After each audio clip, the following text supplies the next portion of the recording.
नमस्कार, एक न्यूज 24 देख रहे हैं आप और मैं हूं आपके साथ शिवानी। लोकसभा का चुनाव खत्म हो गया है, शपथ समारोह भी खत्म हो चुका है। अब राज्यसभा पर सभी की निगाहें टिकी हुई है। बीजेपी से कौन होगा, लालू और तेजस्वी की जोड़ी क्या घमासान करने वाले हैं, क्या चौंकाने वाले नतीजे वो लोग लेकर सामने आएंगे, क्या तैयारी है, इस पर विस्तार से चर्चा करेंगे। वीडियो को अंत तक देखिएगा। इससे पहले आपको बता देते हैं कि 10 पूरे देश भर में 10 सीट राज्यसभा के खाली हुए हैं। बिहार कोटे की बात करें तो बिहार से 2 सीट खाली हुए हैं, जो कि पहला है पाटलिपुत्र और दूसरा है नवादा से विवेक ठाकुर लोकसभा चुनाव जीतकर सांसद बन गए हैं। तो वहीं पर आपको बताएं, पाटलिपुत्र से लालू प्रसाद यादव की बड़ी बेटी मीसा भारती चुनाव जीतकर लोकसभा पहुंच चुकी हैं, जिसके बाद वो इस्तीफा दी और राज्यसभा का सीट खाली हो गया है, जहां पर अब चुनाव होने जा रहे हैं। चुनावी तैयारी को लेकर तमाम राजनीतिक दल अपने कमर कस लिए हैं। सबसे बड़ी बात ये निकलकर सामने आई है कि लालू प्रसाद यादव की 2 बेटी इस बार लोकसभा चुनाव में डटी, तो एक ने जीत हासिल की तो दूसरी को हार का सामना करना पड़ा, जो कि है रोहिणी आचार्य। सारण लोकसभा सीट से चुनाव लड़ी थी, हार चुकी हैं, जिसके बाद से उनका राजनीतिक डेब्यू जो है वो समाप्त हो गया। शुरुआती दौर थी, बहुत कुछ अनुमान लगाया गया था कि रोहिणी आचार्य चुनाव जीतेंगी। हालांकि मीसा भारती को लेकर काफी कंफ्यूजन था। कंफ्यूजन इस वजह से लेकर था कि मीसा भारती चुनाव हारती आई थी और इस बार उन्होंने जीत दर्ज की। मीसा भारती पाटलिपुत्र से जीतकर लोकसभा चुनाव के लिए उन्होंने जिस कदर से चुनावी तैयारी की थी, वहां पर उनको सफलता मिली और वो लोकसभा पहुंच गई, सांसद बन गई। शपथ भी उन्होंने ले लिया है। वहीं पर राज्यसभा के चुनाव के दरमियान तमाम तरह की अटकलबाजी लग गई है, यानी कि चुनावी माहौल तो अब से ही शुरुआत हो गया है। इसी वजह से मैंने आगे की जो बात कही थी वो रखी। देखिए, इससे पहले आपको बता देते हैं कि मीसा भारती लालू प्रसाद यादव की बड़ी बेटी है, लेकिन रोहिणी आचार्य को राजनीतिक करियर उनका फिर से बन जाए, इसको लेकर लगातार तैयारी में तेजस्वी यादव जुटे हुए हैं, लालू प्रसाद यादव भी जुटे हुए हैं। अपनी छोटी बेटी के लिए लालू प्रसाद यादव ने अच्छा खासा परफॉर्मेंस दिया था, चुनावी मैदान में उतरे, लेकिन इस बार क्या रणनीति होगी राज्यसभा के लिए, ये देखने वाली बात होगी। क्योंकि आपको बता दें, आरजेडी कार्यालय में और राजद कार्यकर्ताओं के बीच में यह बात फैल रही है कि लालू प्रसाद यादव अपनी दूसरी बेटी रोहिणी आचार्य को राज्यसभा पहुंचाना चाहते हैं, ताकि वो सीखे, चुनावी रणनीति को समझे, चुनावी माहौल को समझे और चुनावी दिशा को अच्छे तरीके से बखूबी से जान पाए। इसीलिए अब मीसा भारती तो लोकसभा पहुंच गई हैं, दूसरी बेटी को राज्यसभा पहुंचा देते हैं। लेकिन ये इतना आसान नहीं है लालू प्रसाद यादव के लिए।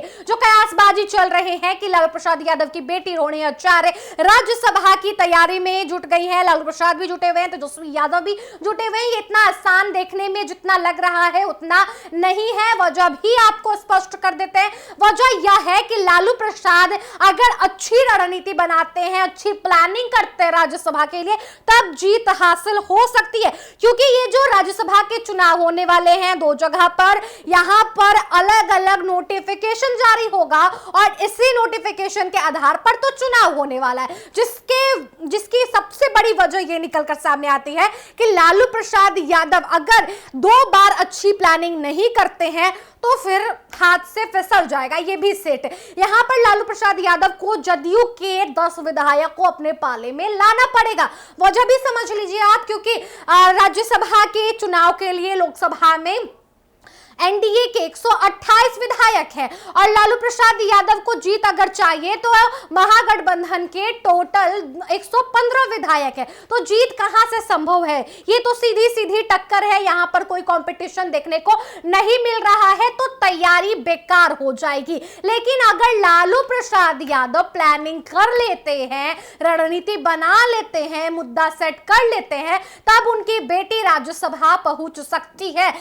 अगर वो 10 विधायक को अपने पाले में ला लेते हैं तो फिर सबसे बड़ी बात यह हो जाएगी कि लालू प्रसाद यादव के खाते में, यानी कि महागठबंधन के खाते में विधायक की संख्या बढ़ जाएगी। फिर तो बहुमत का हिसाब अगर यहां पर लगाएं तो बहुमत के हिसाब से वोटिंग प्रतिशत महागठबंधन के तरफ चल जाएगा। अगर ये नहीं होता है तो सीधी सीधी बात है 128 गठबंधन वाली पार्टी यानी कि सांसद लेकर चल रहे हैं वो तो आराम से जीत जाएंगे। और देखा जाए तो लालू प्रसाद यादव ये प्लानिंग कब करेंगे, इस पर भी एक बड़ा सवाल खड़ा हो रहा है, क्योंकि देख सकते हैं आपके समय तो काफी नजदीक है और ऐसे में लालू प्रसाद यादव को तो अब सोचना पड़ेगा। तेजस्वी यादव यानी कि लालू प्रसाद यादव और उनके बेटे तेजस्वी यादव, बाप बेटी की जोड़ी अगर थोड़ा बहुत भी अच्छी प्लानिंग करते हैं तो रोहिणी आचार्य तो राज्यसभा पहुंच जाएंगी। और जरूरी भी है क्योंकि एक सीट पर लोकसभा में रहकर राजद अच्छा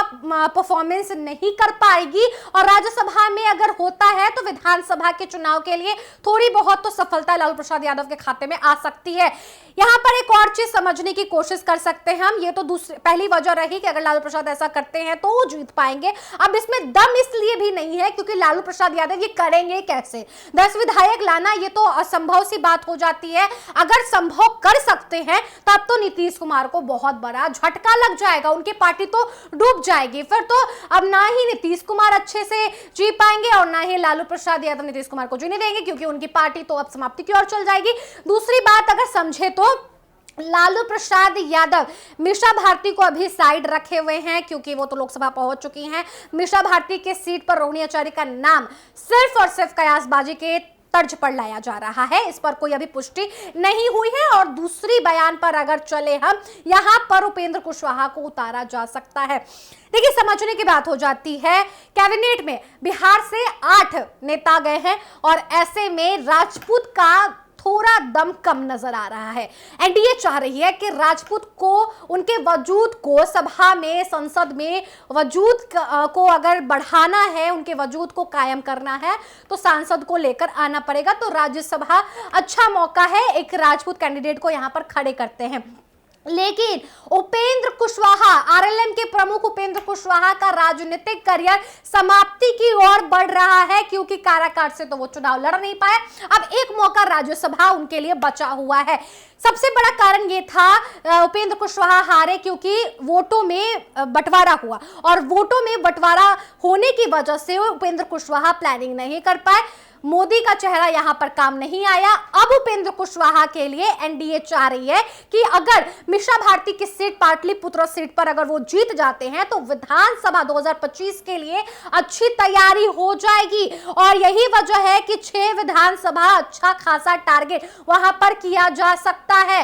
और देखिए नीतीश कुमार प्लानिंग कर रहे हैं कि मेरे खाते से यानी कि जदयू पार्टी से नेता निकले और राज्यसभा के लिए खड़े हो, तो वहीं पर उपेंद्र कुशवाहा का नाम भी सुर्खियों में बना हुआ है। एनडीए भी प्लानिंग कर रही है, समीकरण का खेल यहां पर दोहरा रही है। समीकरण का खेल इसलिए क्योंकि विधानसभा का चुनाव नजदीक है, तो इस वजह से देखा जाए तो बहुत घमासान मचा हुआ है।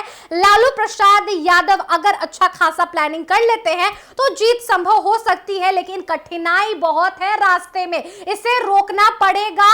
तो नीतीश कुमार की जो चाल है वो थम सी जाएगी।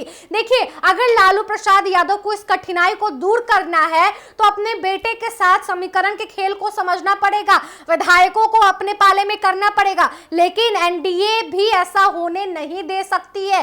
तो क्या करेंगे लालू प्रसाद यादव, कैसे अब रणनीति बनाएंगे, राज्यसभा में किसको बैठाएंगे, क्या आरजेडी और महागठबंधन से कैंडिडेट नहीं होगा या सीपीआई-एमएल की तरफ से कैंडिडेट उतारा जाएगा, ये बहुत बड़ा सवाल अभी भी बना हुआ है। इस पर क्या कुछ आगे सवाल के जवाब निकल कर आते हैं वो तो देखने वाली बात होगी, और अगर जवाब आते हैं तो उस पर भी विस्तार से चर्चा किया जाएगा। फिलहाल इस वीडियो में इतना ही।